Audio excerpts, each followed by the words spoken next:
Serverless. It's one of the buzzwords of the moment, but is there some substance behind that buzzword? That's what we're going to discuss in this episode of Streaming Audio.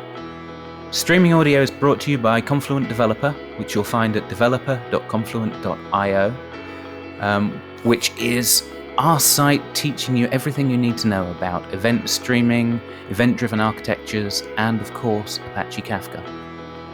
You can find everything from getting started guides that will teach you how to connect to Kafka with your favorite language, all the way up to the high-level abstract stuff like best practices for event streaming architectures, and plenty of information in the middle like courses that will get you started with understanding how to build event-driven systems. If you check out one of our courses, you'll probably want to sign up to Confluent Cloud. You can get a free account there, and if you use the code podcast100, you'll get $100 of extra free credit, so you can kick those tires a little harder.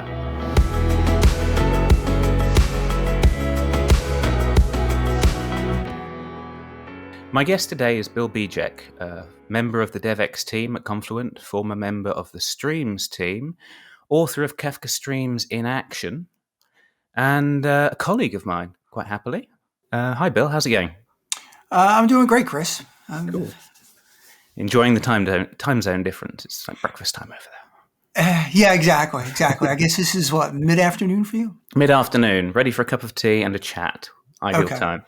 Okay. So our topic today is serverless. And as soon as I hear that word, I desperately want to say, surely there are servers. So I'm going to start you with that question. What does it mean, serverless? What is this buzzword? Exactly. That was the thing when I first heard it. I was like, what do you mean serverless? It's like you have to, you need a computer somewhere in the equation. Yeah. I've come to believe this might be a crude definition. To me, it's literally someone else's computer. You're not worried about it. You write your code, but you're not worried about deployment. I should say you've got a deployment piece where you actually have to deploy it, but maintaining it, if something goes wrong, making sure the health of the servers and everything like that, that's not your concern anymore. So it's really, you're just focused on code and that's it.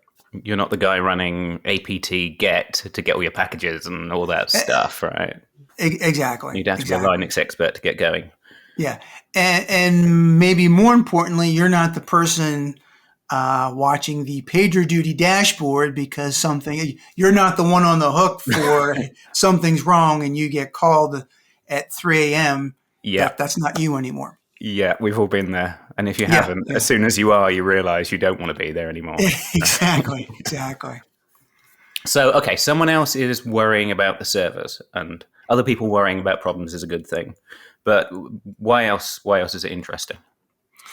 I think from once you get away from, okay, you're not worried about the servers anymore. From a business standpoint, at least this is my opinion, it makes a lot of sense because let's take a step back. When you're a business and you have an application, and let's say you're self-hosting, you spend a lot of money and time care and feeding, so to speak, of those servers. And there's a lot of things that you have to do that don't directly impact your bottom line, but there's things that need to be done. The necessary evils, right? Yeah, exactly. Yeah. So once you decide, and then that also requires, hiring people to maintain that. And I used to, I won't name them, but I used to work at a place where they were using Hadoop, and you hired a huge team of people just to maintain this Hadoop cluster. Yeah. And eventually the place went to AWS and used AWS, the cloud version. And for a while they needed to maintain the internal thing, but you quickly came to see the economy. I don't know if economies of scale is a proper word, but that all of that resource, all that money. Okay, you paid AWS for the service, but now you were solely focused on things, or more focused, not solely, more focused on things that directly related to, I don't want to use the term bottom line, but your business purpose, so to speak. Yeah, the reason you're actually going to customers in the first place, right? Exactly. Do you know? Exactly. And I think economies of scale might be the right phrase, but it's not scale of servers per se. It's scale of expertise. Yeah, I guess maybe comparative and relative advantage. I was an economics major undergrad. Oh, were you? Yeah. And so I guess if you think about it in terms of comparative advantage, yes, you can do those things to maintain the servers, but you have your expertise in, like you were saying, serving your customers. So let someone else that has the expertise and their business purpose is maintaining all the computers and the servers and everything, pay them for that, and then you gain back more by focusing solely on serving the customer and the things that towards that end. I worked for a while for a company that did social media network analysis, right, for marketing people. And they spent half their time writing that kind of software and the other half taming the beast that was this Hadoop cluster. Yeah. And in hindsight, they probably could have got half of their week back, or at least close to half their week back, right? Yeah, exactly. That's what they were supposed to be the experts in, social media network graph theory type stuff. But that's a perfect example. Perfect example. That's a highly specialized field in and of itself that requires a decent amount of expertise. And you want to spend your time on that, not, hey, the name node is not looking so healthy, or. Yeah. So okay, so making that a bit more concrete, what are some examples of this? Like who do you think is doing this service well for different types of serverless deployment? Is it all databases? Is it other stuff? Tell me. I'm a Confluent employee, but I think Confluent Cloud is an excellent example of that. In what way? Well, okay, you've got Kafka. Apache Kafka is, well known in software circles now, and it's, you use it for your central nervous system, if you will, of your incoming data. But it is a distributed application. It is distributed, so, and it works over a network. So that comes with, anytime you have something distributed, that just brings a whole host of things that could happen. Yeah. And then you have to install, installing it locally is one thing, but to install it and, going back to care and feeding, to maintain a cluster takes time and expertise. So with Confluent Cloud, it's the same thing. You step away from that. You don't have to be a networking expert. You don't have to be an expert in brokers. You go to a web page, and with a couple clicks, you have a cluster up and running. And then you have your endpoint that you have your endpoints that you point your clients to, whether it's producing or consuming. And then you get started. Then you get started on, that's it. You have some setup work, and then you have your configuration, and then you plug in your code. Your applications are now talking to your cluster. Yeah. And you're not freed from thinking about clusters entirely. You're just free. You just have to focus on the application level cluster issues, right? Exactly. Yeah. You're still,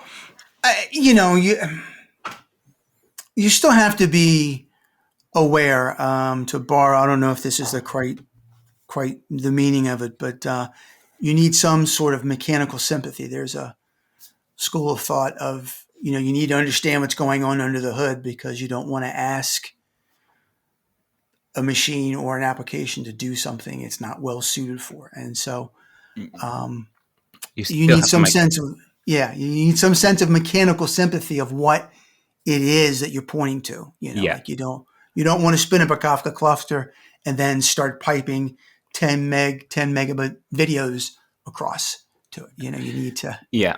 you're not. You still have like the responsibility to make good decisions. It's just not Yeah, going to take you a team of people to try and make that decision, right? exactly. And then to take it a step further, you've got a couple clicks. You've got your Kafka cluster there going. But then, you've hooked up your clients to it, and you're producers, and you've got data flowing in. But data in and of itself isn't going to answer your problems. You need to query, you need to ask questions from it. You need to look at it to determine. Yeah. And to take it a step further, you've got something.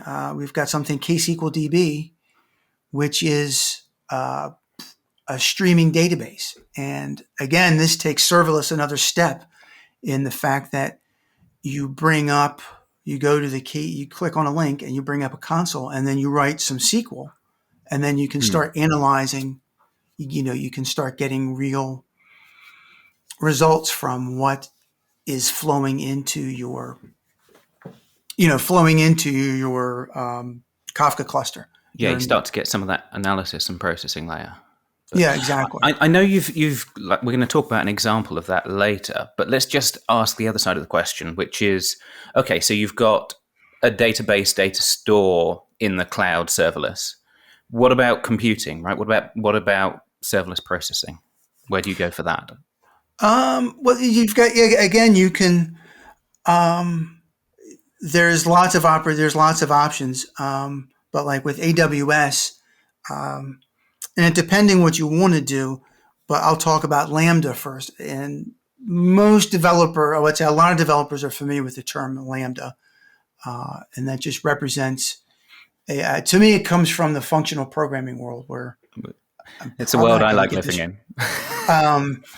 A Lambda is a way of passing in, like you've got a function that accepts a function as a parameter that does something and allows you to like really build composable code.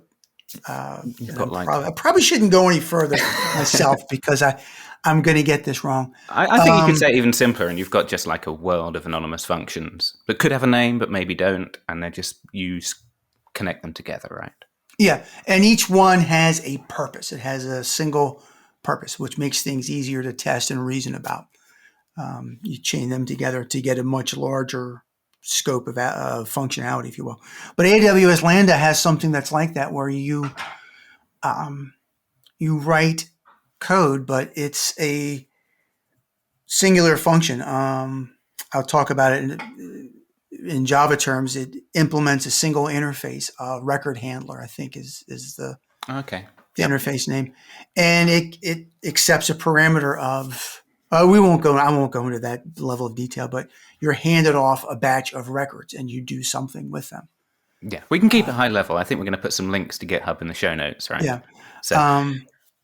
But you've got this. So you've got AWS Lambda, and it's basically you literally write a function that does something, and then you package it up and deploy it, and then you just define what triggers this function. You can connect it to any number of event sources, where it's going to, an event source is something that is going to capture, maybe an event happens.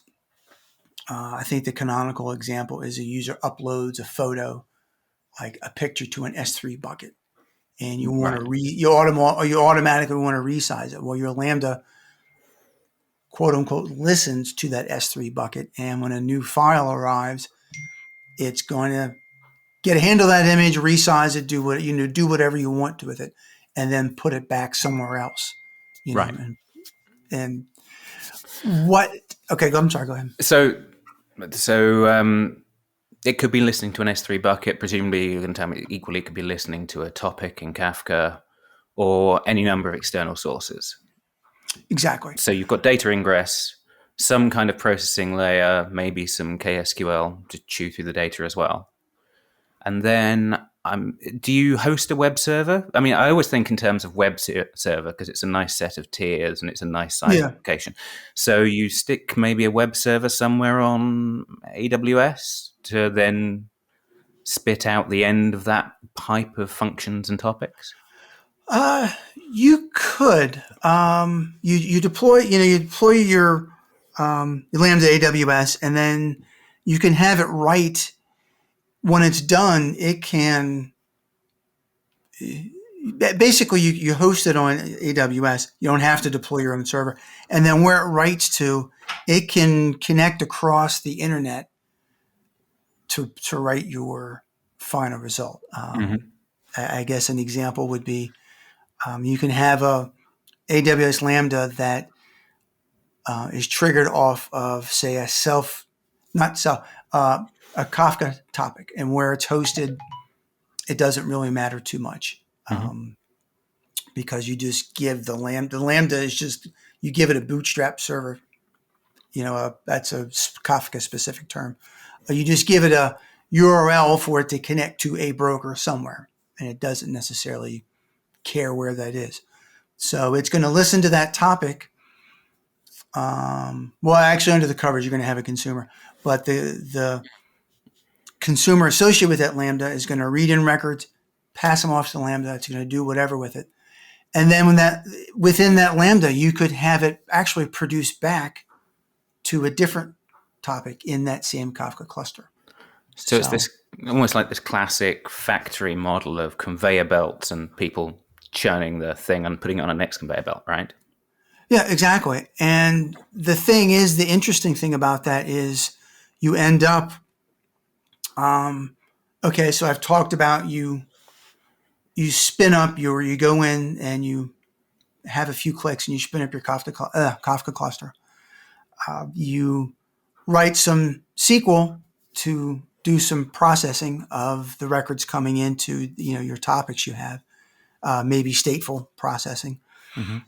But again, that's just SQL. You're just writing SQL code. You're just writing SQL statements, and then you've written some code for your Lambda, but then you upload that, and that is the extent of what your development effort has been. Okay, so right. Yeah. So you haven't expanded too much energy in that area.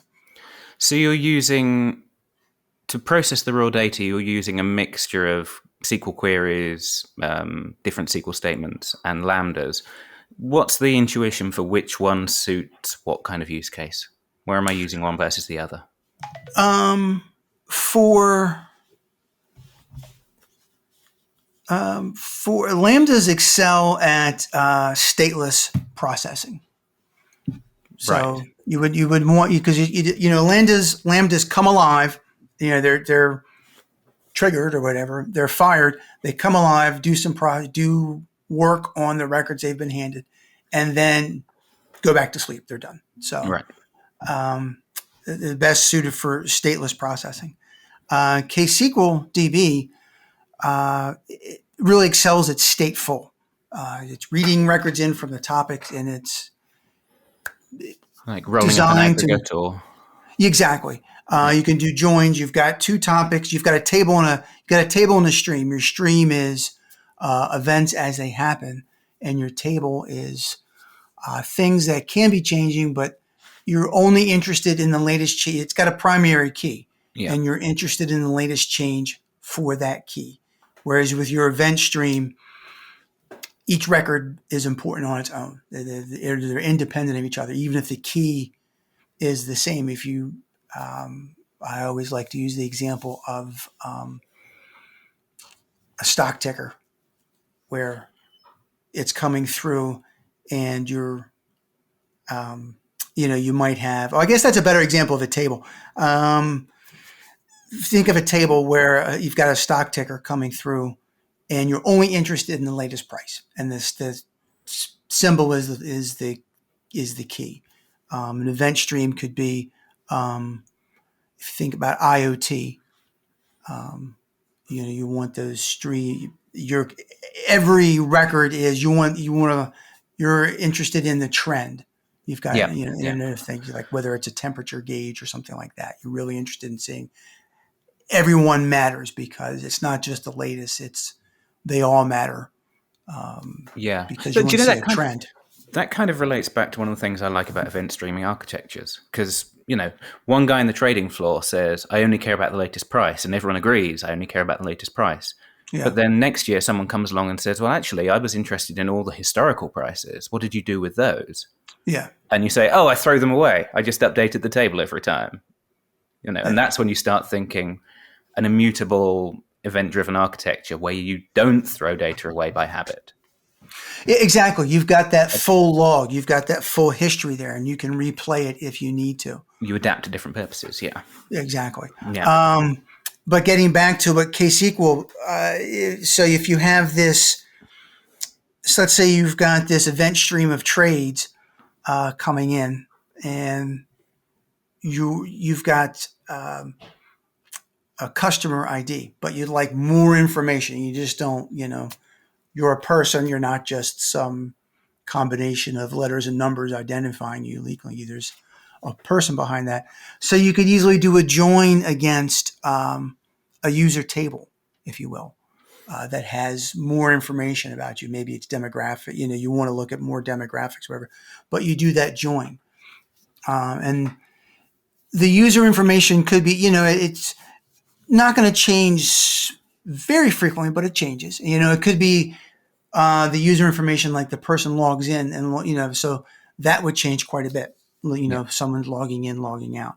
But as this event stream's coming in, you want to join it against this user table. When that's stateful, because you have to keep, the state of the current users logged in. Yeah. So join stateful stuff would be the right place to move to ksql. Yeah. And then Lambda's stateless. Would you be doing stuff like accessing third-party APIs where, things may or may not succeed? Is that the right place to switch over to Lambdas? Yeah, because the nice thing is, so you've got your stateful, you've got your stateful processing going in ksql, and then you've made your join, and then you can write that out to a topic, and you might want to do some sort of additional processing on that. But what's nice, and that's where a Lambda figures in really nicely, because you're writing results to a topic, and it's very loosely coupled. So ksql is going to write it writes the topic, and then your Lambda is going to pick up, consume from that, and if that involves heavier processing, or like you're saying, having to reach out to another party, that level of decoupling is great, because ksql query is just going to continue to churn, and the fact that this lookup, this contacting an external service or heavier processing that you're doing, doesn't affect the query. It doesn't affect that. It just keeps running. And additionally, if it's, let's say it's, like I said, it's heavy processing. If it becomes too slow, then Lambdas will automatically scale. You get this horizontal scaling where, like I said, it's heavy processing. It's taking a while to process. And in the case of using a Lambda with a Kafka topic as the external mechanism for triggering it, it monitors the lag. And the consumer lag is how far is your consumer, it's been consuming records, how far is it from the latest record that's come from the topic. So like if you've got, if there's let's just say for a simple example, you've got 100 records in your topic. Yeah. It's zero-based offset, so the latest offset would be 99. And the latest offset you've consumed is 80. So you've got a lag of 19 records or so, because you've only consumed up to 80, but there's 99 is in the topic. That's the latest record that's been written. So you want to monitor that, because there's always going to be what I like to call a frictional lag, because producing, you really don't do much. You just write. You just keep appending to the log. Yeah. But consuming, you want to do something with it. You're inherently interested in that, so you're going to do something with it once you consume. So in my mind, consuming takes a little more work than producing. That's But interesting, because that's kind of counterintuitive, because you think of the consumer as the reader, but it's reading for a purpose, right? yeah, and that's just my own. I wouldn't take that. That's just my own personal take on it. But Yeah, but it's a nice way of thinking about the you've load balance, right? yeah. Yeah. So at any rate, your the Lambda service is going to monitor that lag, and if it grows beyond, if it continues to grow, it's going to automatically scale out and spin off another Lambda instance. Right. Which, And being stateless, is more scalable, right? exactly, it's just going to. So and this is particular for because Lambdas can scale out to thousands of instances. In our particular case that we're talking about, the most you would end up with would be a Lambda per input partition of your topic, the topic you're using. Right. Yeah. And they're Okay, so you by thinking about the number of input partitions, you get a sense of how kind of a higher threshold for how much you're going to spend on the processing too, right? yeah. Yeah, So if you've got 10 partitions, the most it would scale out to would be 10 lambdas. But that's just that particular case. Now this doesn't necessarily pertain to, and I guess we should put the link in the show notes, but outside of the Lambda world, if you have just a Kafka consumer and you don't want to be bound by input partitions, there is a parallel consumer written by a colleague of ours, Anthony Stubbs. Yeah. And we'll put the link in the show notes. But it'll give you that if you need the scalability of, I need my consumer to process, more than just, don't want to be bound by partitions. That would be your ticket there. Right. Yeah. But that's a detour on my part. So getting back to Lambdas, yes, you would automatically scale out, pick up the slack. And then the converse is true. If that level of processing power is not needed, it would reduce the instances down. So it's always looking for a level of equilibrium, I guess, is what I'm going to say. And that's something that's really well trodden in AWS that you wouldn't want to reinvent in your own server, right? That kind of auto scaling. Exactly. It's built in. It happens automatically. And the thing is, the most important thing is if you were to do it yourself, that's a tricky thing to get right. So you might be tempted to over provision all the time. Or to cut corners. Well, people, it can wait, if you will. But this way it's nice because you're only going to pay for what you use. So if you have a period of, let's just say your topic that you're using to trigger your Lambda, if it's not spotty, like if it's not constant data, bursty. If it's bursty, you will not pay. You don't pay. You don't pay anything for uploading your Lambda and letting it sit there. Yes. Yeah. And you're not going to pay. You only incur a cost when that traffic is flowing and triggering the Lambda working. Yeah. Plus, you never incur a cost for writing that mechanism yourself, right? You get the mechanism for free. Exactly. Which I think is nice. Yeah. Yeah. So related to that, it makes me think of a system from my own past where we had customers coming in, they would register their address, as you'd expect, right? Yeah. And we wanted you stick that in a table and you wish you had looked up the postcode or zip code for different listeners and gone off to a third-party service and got the address and stored all the details there, right? So we did that in the system I'm thinking of, but it was a pain and it was a reliability thing. In this, you would stick the user's address on a topic and then there'd be a Lambda that did the third-party lookup service. And that's sounding nice and scalable. The piece makes me wonder is, what about transactions? Do we have the kind of transactional guarantees? So if the lookup fails?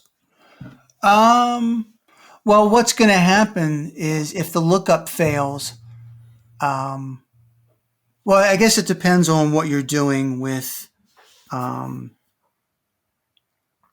with the result of the Lambda, but it's not going, if the Lambda fails, it's not going to, its internal consumer is not going to commit those offsets. Right. So it's going to, whatever offsets it consumed, or the records corresponding to offsets, whatever it consumed to do that, it would try again. It would consume those same records. So you would just, as they say in Erlang world, you'd just let it crash, and someone else would try that same offset again. Yeah, exactly. Yeah. For whatever reason, bad network connection and it timed out. You've consumed records 5 through 10, bad network connection and it timed out. It would, the Lambda that, let's just say the Lambda instance itself failed. It would fire up again, but it would pick up right where it left off. That's the nature of working with Kafka. That sounds a lot easier than the system I built way back when. But there were fewer pieces, right? Yeah. We've got a lot of infrastructure for free if we want to just go and grab it. Yeah. So, so is there anything else I should know? I mean, we're going to put a link to an example, and I think you've done a blog post about this in the show notes. But is there anything else we should know before going off to that link? It's no, I think it's a pretty simplistic example, but I think it showcases what you can do. So don't drill into the details too much. It's a join between an event stream and a table that writes to a topic. The Lambda picks that up, does some simulated processing, and then writes back to a topic, which then ksql does some further analysis on. That's the end-to-end demo. Right. Yeah. So you've got like the show you all the bits of scaffolding for a system. Yeah. Yeah. That's exactly. Nice. Yeah. Okay. So let me think. I know what I'm trying to do. I know where I can go and do it, and I've got a good example of how to get started. Let's step back to the bigger picture then. If I decided that in my company we were going to go serverless or pilot serverless, I know which providers I'm going to start talking to, but what does the world look like when you're writing software that way? How does my day-to-day change as a software developer? Tell me a bit about that. Your data, I think it becomes a little easier because you're more focused on the code you've written. And the testing, you still have to test, but your tests are more solely focused on how does your code work properly. And you still have to, factor in all the error conditions and things like that.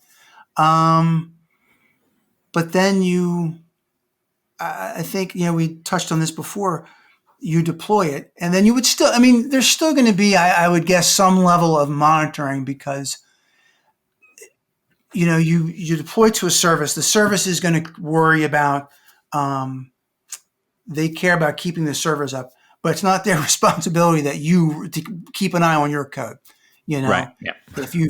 If you need to still monitor it, because let's just say, going back to your postal code example, you've always expected it to be 6 digits, and you get one that's 5, and you did not anticipate that causes an error. That's not the responsibility of the service provider. So there's still a level of monitoring you have to do.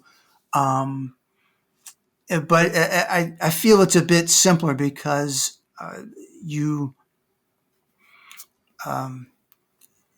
put the hooks in, like for looking at logs and things like that, and then you can monitor, I guess, like latency. How long is it taking for your code to respond, and how where is it spending its time? Where is it spending most of its time? So you don't necessarily get the drill down like you would if you were going to do a profile locally, but you still get some good metrics as where is it spending its time mostly, and then you can get logging for are there errors, what's happening within your code.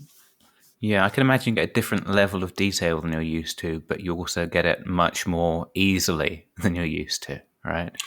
Yeah, it's easier to all of all of that's sort of all of those things are already kind of built up. You just have to like go in and enable them. You can enable, speaking from an AWS terms, I'm sure the other cloud providers offer the same thing. You can enable tracing, if you will. That'll, like, like I said, show you the timing from the time that it came online and accepted the request. How much time was it spent doing at various stages of the life cycle of the Lambda, and then you can have logging that just shows. You can just, and then that's something you have to write yourself, but you can log, you can write in the various steps of where you are. And of course, any place that there's a potential for error, you want to capture that and Yeah. log that, get a So, handle on stack trace. so still some time spent deploying, but much less time setting up that deployment pipeline. Is that fair? Yeah, I would say that's fair. Yeah. And, you're always going to have that note. You've built it. You have to deploy it. And I think that what's nice is you get a high level of repeatability, that you're not writing that tooling infrastructure yourself. If, again, going back to, if you're managing yourself, there's a lot you have to write to do all of that. And in this case, you provide a lot of tooling yourself. You just need to kind of stitch it together, if you will. Yeah. Yeah. Okay. What about switching from my developer hat to my business hat? How do things change now I'm the CTO of my imaginary company? I think you're looking at there's always a cost, but you really are only paying for what you use, which I think is big, because if you, I've worked in a few places that had, this is going back a few years, but I've worked in a few places where you had an in-house Hadoop cluster. And one of the concerns was, one place I worked, we had a Hadoop cluster and we were only using it 8 to 10 hours out of the day. It was doing this massive join. We'd get these data sets. We're doing this massive join, pushing it out somewhere. And then, there was an application that would do queries on this data. And then the data would get refreshed and we'd, do the massive joins again, then push it out. But from a business perspective, it's sitting there idle a huge amount of time. And so the department I worked in was actively going out and trying to find other people that could use this cluster, because otherwise it was just sitting there idle. And it's like, yeah. It costs money. And I guess they were also looking at the cost of it. You spent X amount of dollars per server or whatever, and you're paying for people to maintain it. And you're paying that regardless if you're using it for an hour a day or 24 hours a day. So now you're not concerned about that because, from the Lambda perspective, you only pay for when it comes up. And on the Confluent Cloud side, I believe you're only paying for data that's flowing through. You don't pay for the servers themselves. You pay for the usage. You pay for, as the records are flowing through. Yeah, I think you have to pay something for the KSQL side. Yeah, ksql. There's a charge there. But again, it's minimal when when you compare it to what you would pay to have all of that in-house and maintaining it. And you don't end up going outside trying to find someone else to use your accidental cloud service, right? Yeah, exactly. Exactly. Yeah, and that's a great way to put it, was an accidental cloud service. Oh, God. The things we've done along the way over the past, 20 years of internet land, trying to make life easier. Yeah. Okay. I think I'm going to go and take this for a spin myself, because I have the much smaller scale problem as a kind of bedroom hacker at times, that I want to deploy something and I don't want to maintain it, even though it's tiny. I want to get away from the problem of maintaining servers myself, right? So Yeah. it's not just a big or medium-sized company that cares about getting rid of the server problem. It's also little old me. Yeah. I like your term bedroom hacker. Yeah. And that's ideal in those situations as well, especially for prototyping, because you just, you can quickly get a clean environment, right, have things running to flush ideas out. And then when you're done, you just get just a couple of clicks and you get rid of it all. And, Yeah. Nice. And like you said, for something that's longer lived, if your bedroom hacking turned into something that would be longer lived and would run, then, you can do that. But you're just focused on the piece that you've completed yourself. Yeah, I mean, that's the dream of every bedroom hacker, right? That it develops its own legs and they never need to do anything to scale it. Yeah, exactly. Brilliant. Okay, well, I look forward to looking through the code base. Oh, great. Hopefully it's instructive. I'm sure it will be. I know you're a good writer. Thank you. Bill's book is available in all good shops. Bill, thank you very much for talking to me. It's been a pleasure. It's been great talking to you, Chris. Thanks for being on the show. We'll see you again. And that brings us to the end of another episode of Streaming Audio, the Confluent Developer Podcast. You'll find us at developer.confluent.io, the one-stop shop for everything you need to know about learning Kafka and event-driven architectures, from the low-level getting started guides to the high-level architectural walkthroughs. I hope you've enjoyed this week's episode. I've certainly enjoyed talking to Bill, and I hope you found it as instructive as I did. If you have any thoughts or comments, then you can get in touch with us. You'll find my Twitter handle in the show notes. If you're watching this, there are comment boxes that you can enter a comment in now, and I'm probably legally required to say don't forget to like and subscribe and click that notification bell, because that's all the cool kids say these days. But I hope one way or another you'll join us for the next podcast, and if you have any thoughts, get in touch. It remains for me to say thank you to our guest, Bejeck of Confluent, for talking to us this episode, and thank you to you for listening. We'll see you next time.